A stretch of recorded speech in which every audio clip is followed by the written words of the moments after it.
Voilà. Alors, j'ai juste après deux petits sujets. Alors, un, c'est pas pour faire le Bien buzz, sûr.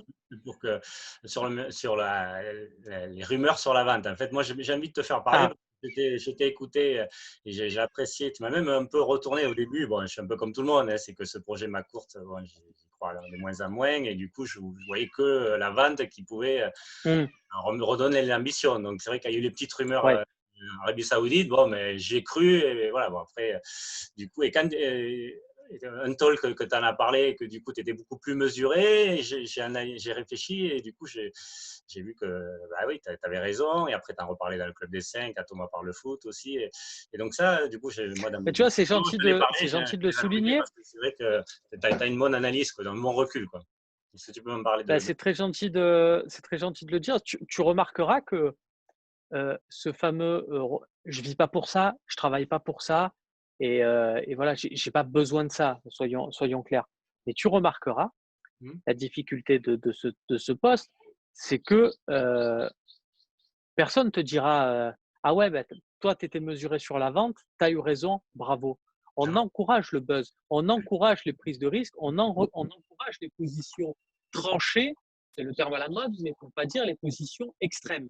Ah oui, oui. Voilà, parce que le mot est un peu plus dangereux et au final, donc j'ai pas besoin de followers, j'ai pas besoin de trucs comme ça, mais tu constateras que des journalistes qui ont surfé, c'est ce qu'on appelle tu surfes sur une Ouais. émotion positive.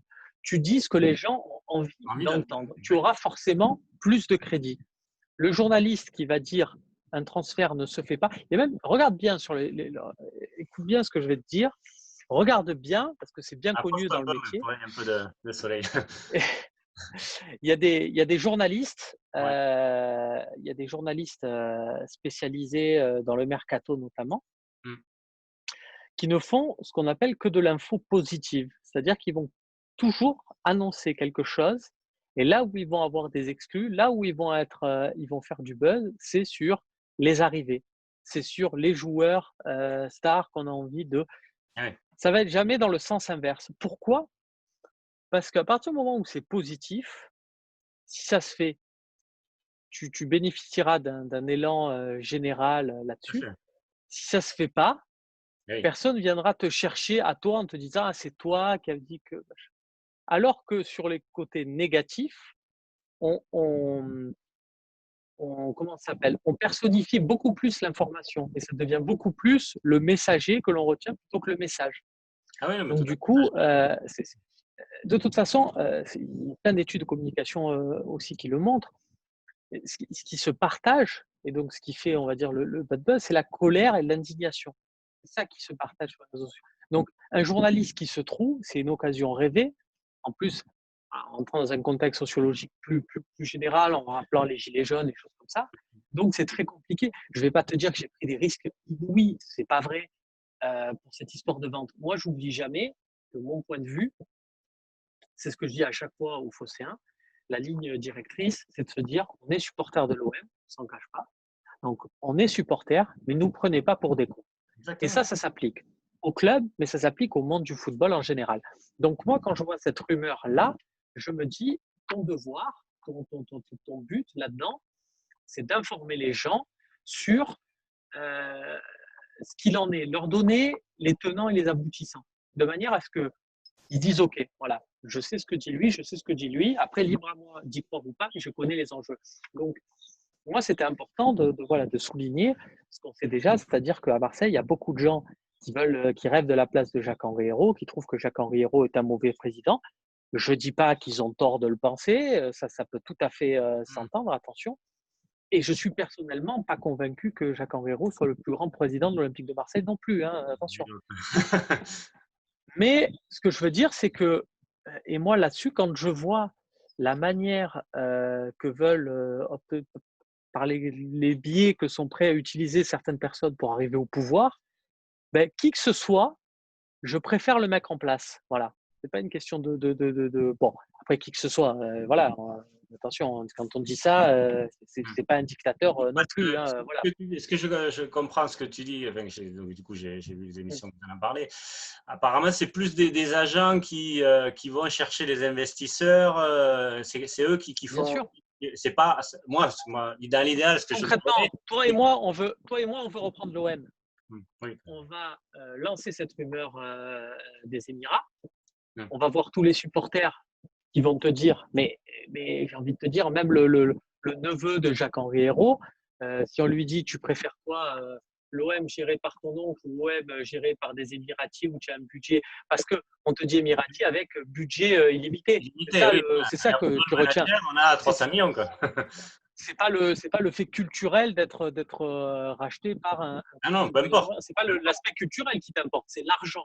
Voilà. exactement. Donc si on te dit, si c'est des Suédois, mais qu'on te dit à budget limité, entre Qatari et Suédois, Oui, tu oui, ne peu saurais importe, pas choisir. Voilà, on est d'accord. oui, Eh bien, j'ai envie d'aller si je te chercher dis à un budget projet. limité, mais même le neveu de Jacques-Henri Hérault, il va te dire, je veux que mon oncle il dégage et je veux. Ben, c'est ce qui peut se comprendre. Quand tu es supporter, tu rêves de ça des grands Voilà, joueurs. mais tu vois, Mais ce moi, qu'on va par faire, exemple, c'est que nous, on va balancer cette rumeur, ouais. on va voir toutes les réactions positives, on va faire des copies d'écran, on va en faire un dossier, et puis après, on va aller aux Émirats et on va dire, oh, regardez le buzz que ça fait. Ah, il faut faire quelque chose, les gars, là. Il faut que vous investissiez de l'argent. Voilà, c'est comme ça que ça marche. Mais après, voilà, là où c'est dur à décrypter tout ça, c'est qu'a priori, bon, il y a quand même eu, même toi, tu en as eu, même moi, tu vois, je ne suis pas du tout au milieu. Enfin, je suis un Mm. journaliste, certes, mais je ne suis pas à Marseille. Et j'ai un gars qui m'a contacté sur Twitter parce qu'il a vu que je m'intéressais au hashtag ManToM et qui m'a dit, ouais, il y a un investisseur de Bangkok qui va reprendre l'OM à l'été 2021. Alors que bon, voilà. Donc, Ah il oui, y a non, des mais rumeurs, il y a des pistes, mais il y a eu quand même un petit peu de, comment dire, d'intérêt, sans parler de vente, parce qu'une rumeur n'est pas une info. Mais voilà, il y a eu quand même des pistes. J'ai entendu Jacques Baye qui disait que lui aussi, il avait eu entendu. J'ai entendu que toi aussi, tu avais entendu. tout le monde entend, Voilà, on reçoit tous des trucs. Quand on veut te raconter quelque chose, on va te raconter 50% de la vérité c'est ça. et on va te raconter 50%. C'est pas la vérité, mais ça aurait très bien pu se passer comme ça et ainsi de suite. Et à ce moment-là, tu peux partir dans n'importe quoi. J'ai envie de te dire, c'est comme si tu vas sur YouTube et tu cliques sur 3 vidéos après. Au bout d'un moment, tu vas te retrouver sur quelque chose qui n'a plus rien à voir avec ta vidéo initiale. Ben là, c'est un peu pareil. On te raconte une histoire, mais on change de 3 éléments. C'est vraiment voilà, le jeu du téléphone arabe. Le problème, c'est que derrière, on joue sur la crédulité de certaines personnes. Il y a des gens qui font des lives où ils demandent de l'argent pour donner des renseignements là-dessus. Il y a des gens qui disent je vais vous. Voilà, si vous donnez, on va pouvoir derrière peser dans les décisions. Il y a des choses comme ça qui se passent vraiment. Ah non, mais Et il y a le tout. problème, c'est qu'il y a des gens qui sont crédules et qui vont derrière dire OK, bah, feu. Les mêmes personnes qui dénoncent la logique marketing de l'Olympique de Marseille et les 4 jeux de maillot parce qu'ils doivent toujours acheter plus et payer plus d'abonnements télé, mais ils sont prêts à donner de l'argent dans ces projets parallèles. Ah ouais. Ça en dit beaucoup de notre société, c'est ça Ah ouais, aussi non, qui est mais ça, passionnant dans le on football. limite crédule, on a Mais, du politique, mais ça ne mais peut pas. voilà, c'est dangereux. Et encore une fois, et je te remercie de dire, de me dire, On de aura souligner le fait que j'ai été mesuré là-dessus.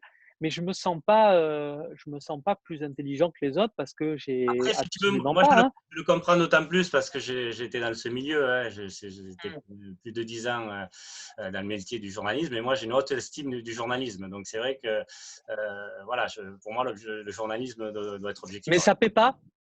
Ah non, mais Ça ça, je paie suis pas. d'accord. D'ailleurs, je me Alors suis c'est pas grave. un petit peu fâché, tu vois, j'étais dans un groupe de supporters marseillais où du coup, au départ, voilà, je faisais des lives avec lui, parce qu'on parlait de la vente OM. Donc au début, j'y croyais un petit peu, donc du coup, ça l'intéressait. Du moment où je lui ai dit, ben, je suis sceptique, que du coup, j'ai analysé tout ce que tu disais, toi, notamment toi. Et, voilà, et du coup, je lui ai dit, ben, moi, voilà, j'y crois plus trop, quoi. Je suis sceptique. Et là, du coup, hein, non, enfin, il m'a plus fait parler, quoi. C'était. Alors que voilà, je lui dis juste, ben, j'ai le droit de réfléchir. On réfléchit, et puis sur n'importe quel sujet, on peut avoir un avis et changer d'avis. C'est ça. Et c'est ça la réflexion Ouais, aussi. non, non, c'est toujours pareil. C'est très intéressant. Moi, je connais des gens parfaitement. Voilà, ça peut toucher tout le monde. Hein. Je connais des gens qui travaillent dans des banques et qui ont des postes à responsabilité et puis qui se sont mis à dire attends, mais là, c'est possible. Voilà, on y revient parce que tel élément est vrai, donc l'autre doit être vrai, mais pas forcément. Voilà, c'est une partie de mastermind. Tu as des petits pions noirs, des petits pions blancs. Il y a des pions qui sont à la bonne place, il y a des pions, c'est la bonne couleur, mais ils sont pas à la bonne place. À toi de déchiffrer tout ça. Non, Franchement, on peut pas derrière être affirmatif sur des cours comme ça. je crois que c'est toi qui le disais, il me semble, dans un talk, où effectivement, au club à Marseille, il y a 100 à 200 employés, je crois, à l'OM.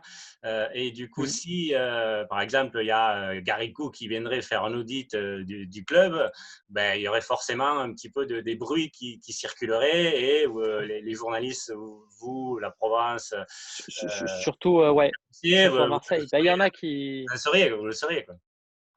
ouais, ouais, ouais.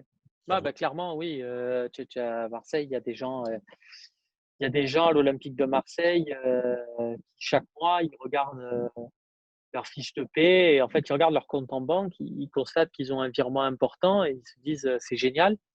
Puis après, ils réalisent que c'est leur salaire.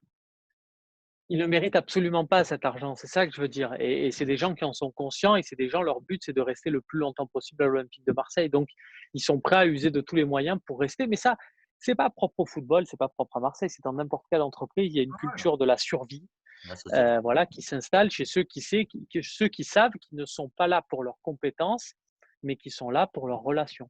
Ouais.